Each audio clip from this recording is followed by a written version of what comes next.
નમસ્કાર દોસ્તો, સ્વાગત કરું છું તમામનું ગુજરાત ગવર્મેન્ટ જોબના યુટ્યુબ પ્લેટફોર્મ પર કે જ્યાં તમને મળશે દરરોજ આવનારી નવી સરકારી, પ્રાઇવેટ અને કરાર આધારિત ભરતીઓ વિશેની માહિતી, એ પણ બિલકુલ ફ્રીમાં. આજની વિડીયોમાં વાત કરીશું ઇન્ડિયન એરફોર્સ એટલે કે ભારતીય વાયુસેનાની અગ્નિવીર અંતર્ગત ભારતીય વાયુસેનામાં દોસ્તો તમે નોકરી મેળવી શકો છો અને એ માટેની ઓફિશિયલ નોટિફિકેશન, ઓફિશિયલ જાહેરાત પણ ફાઇનલી આવી ગઈ છે, જેની વિગતવાર આજની વિડીયોમાં ડિસ્કશન કરીશું. તો જો તમે એક અગ્નિવીર બનવા માંગો છો, અગ્નિવીર વિશે તમને ડિટેલમાં ખ્યાલ જ છે, ઓલરેડી ઘણા બધા વિડીયો મેં બનાવેલા છે અને અન્ય જગ્યાએથી પણ તમે માહિતી મેળવેલી જ હશે. તો આજની વિડીયોની અંદર ઇન્ડિયન એરફોર્સની અંદર અગ્નિવીર માટે જે ભરતી આવી છે તેના વિશે વિગતવાર વાત કરીશું, જેમાં જરૂરી લાયકાતના ધોરણો અને જરૂરી શરતો બંને વિશે ડિસ્કશન કરી લઈશું. તો દોસ્તો આજે ભરતી આવી છે. સૌથી પહેલાં તો વાત કરીશું invite online application from unmarried Indian mail and female candidate. જે ઉમેદવારો અનમેરિડ છે, જેમના લગ્ન નથી થયા, એવા ઉમેદવારો માટે આ ભરતી આવી છે.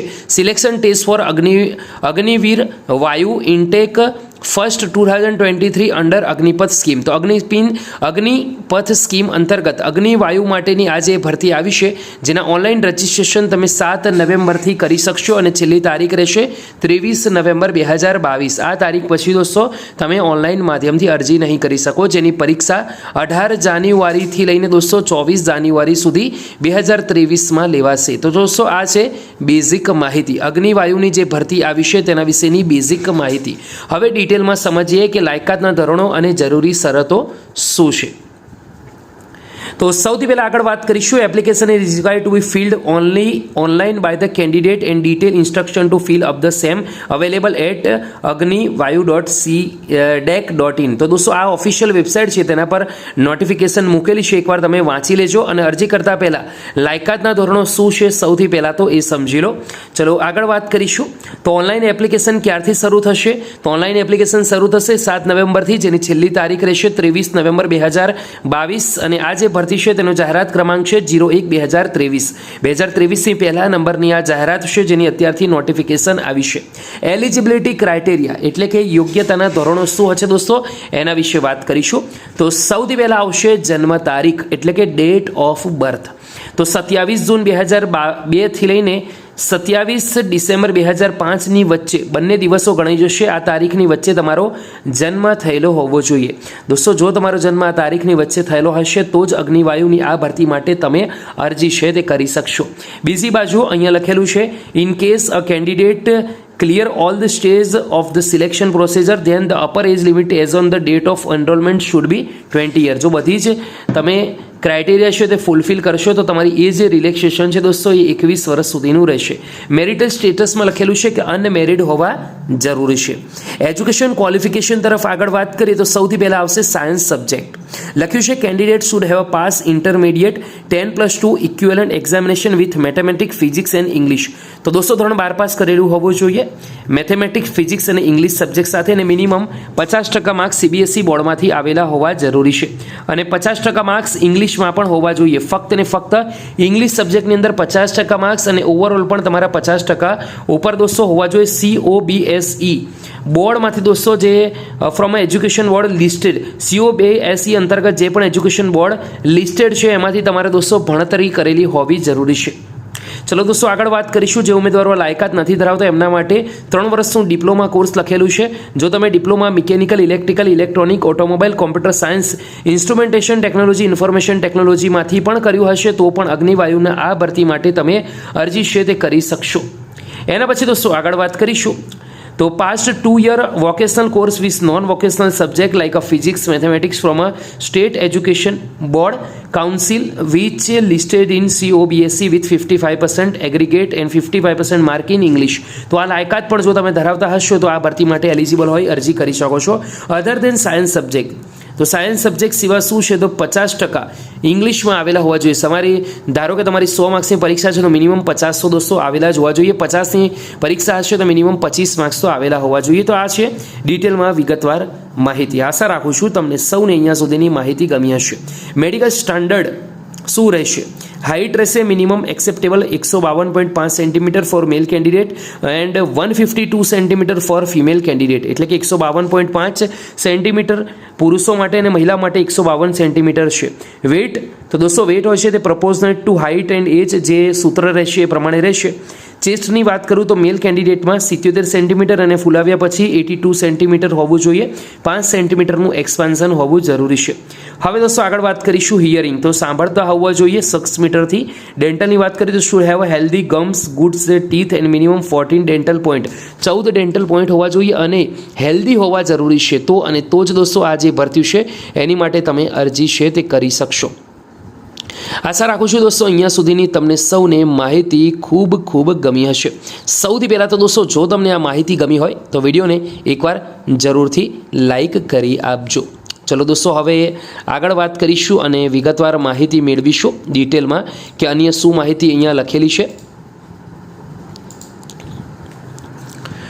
તો દોસ્તો અહીંયા વિઝ્યુઅલ સ્ટાન્ડર્ડ લખેલા છે, એટલે કે તમારી આંખોની દ્રષ્ટિ કેટલી હોવી જોઈએ તેના વિશે અહીંયા વિગતવાર માહિતી આપવામાં આવી છે. તો તમે એકવાર જરૂરથી એ ચેક કરી લેજો, જેને નંબરના ચશ્મા છે કે એવું છે. તો પછી એના પછી જેન્ડર ફિમેલ કેન્ડિડેટ માટે લખ્યું છે any candidate if found to have predominant characteristic of opposite gender as evident on external physical examination will be reject as a unfit. તો દોસ્તો આના વિશે મને એક્ઝેક્ટ આઈડિયા નથી, જેમને આઈડિયા હોય સારી વાત છે. એના પછી દોસ્તો આગળ વાત કરીશું. અહીંયા ટર્મ એન્ડ કન્ડિશન લખેલી છે, બોડી પર ટેટુ ના હોવા જોઈએ એના વિશે માહિતી આપવામાં આવી છે. ટર્મ એન્ડ કન્ડિશન વિશે અહીંયા ડિટેલમાં વિગતવાર માહિતી આપવામાં આવી છે.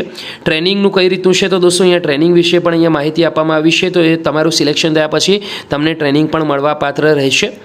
એના પછી દોસ્તો અહીંયા લીવની વાત કરું તો લીવમાં એન્યુઅલ લીવ 30 રહેશે અને sick leave base on medical advice રહેશે. તો એ તમારે દોસ્તો ખાસ ધ્યાન રાખવાનું રહેશે. આશા રાખું છું તમને અહીંયા સુધીની માહિતી ખબર પડી ગઈ હશે. સેલરી સ્ટ્રક્ચર વિશે સમજીએ તો Agniveer enrolled under this scheme will be paid an Agniveer package of 30,000 per month will fix a yearly increment.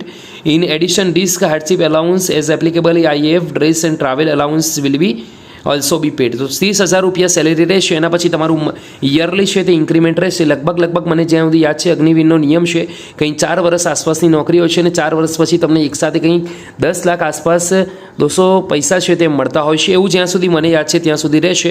અહીંયા લખેલું છે કસ્ટમાઇઝ પેકેજની વાત કરું તો ફર્સ્ટ યર માટે 30,000, સેકન્ડ યર માટે 33,000, થર્ડ યર માટે 36,500 અને ફિફ્થ યર માટે દોસ્તો અહીંયા જોઈ શકો છો કે 40,000 સેલેરી મળશે.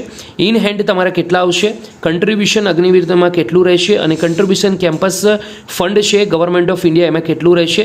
તો લગભગ દોસ્તો જ્યારે તમે નોકરી 4 વર્ષ પછી છોડતો તો એપ્રોક્સિમેટલી 10 લાખ રૂપિયા સેલેરી છે એ તમને મળવા, જે અલગથી 10 લાખ રૂપિયા છે તે તમને મળવા પાત્ર રહેશે. તો આ છે દોસ્તો અગ્નિવીર વાયુ વિશેની ડિટેલમાં માહિતી. Sequence of examination online test રહેશે દોસ્તો. અહીંયા ડિટેલમાં સમજીએ ફેઝ 1 ફેઝ 2માં કઈ રીતનું હશે. તો સાયન્સ સબ્જેક્ટ છે. Total duration of the online test shall be 60 minute and shall compromise of English, physics and mathematics as per the 10+2 CBSE syllabus. CBSEનું 10+2 સિલેબસ એ પ્રમાણે મેથ્સ, ફિઝિક્સ અને ઇંગ્લિશ રહેશે. અધર દેન સાયન્સ સબ્જેક્ટ તો દોસ્તો એમાં 45 મિનિટ રહેશે અને 10+2નું CBSEનું સિલેબસ છે, જેમાં રિઝનિંગ એન્ડ જનરલ અવેરનેસને એટલે કે RAGA ને લગતું પૂછાશે. માર્કિંગ પેટર્નની વાત કરીએ તો 1 mark for every correct answer, nil 0 mark for unattempted question, 0.25 marks shall be deducted for each wrong answer. તો દરેક ખોટા આન્સર દીઠ 0.5 કપાઈ જશે. જો તમને ક્વેશ્ચનનો આન્સર ના આવડતો હોય ને તમે છોડી દીધો તો તમારો 1 પણ માર્ક નહીં કપાય અને સાચા આન્સર દીઠ તમને 1 માર્ક મળવા પાત્ર રહેશે. તો દોસ્તો આ છે પરીક્ષા પદ્ધતિ વિશેની બેઝિક માહિતી. હવે લખ્યું છે candidate R two qualify in inch paper individually in science subject and other then science subject with normalise marks. તો દોસ્તો સાયન્સ અને સાયન્સ સિવાયના જે સબ્જેક્ટ છે દરેકમાં વિભાગ વાઇઝ તમારે સિલેક્ટ થવાનું રહેશે. અહીંયા કટ ઓફ માર્ક પડશે એ પ્રમાણે તમારે સિલેક્ટ થવાનું છે. ફેઝ 2 વિશે માહિતી આપવામાં આવી છે, એકવાર તમે જરૂરથી જોઈ લેજો. આશા રાખું છું તમને સૌને અહીંયા સુધીની માહિતી વિગતવાર ખબર પડી ગઈ હશે દોસ્તો. તો જો તમને આઈડિયા આવી ગયો હોય સંપૂર્ણ વિગતવાર માહિતીને તો ફટાફટ વિડીયોને એકવાર લાઇક કરી દેજો.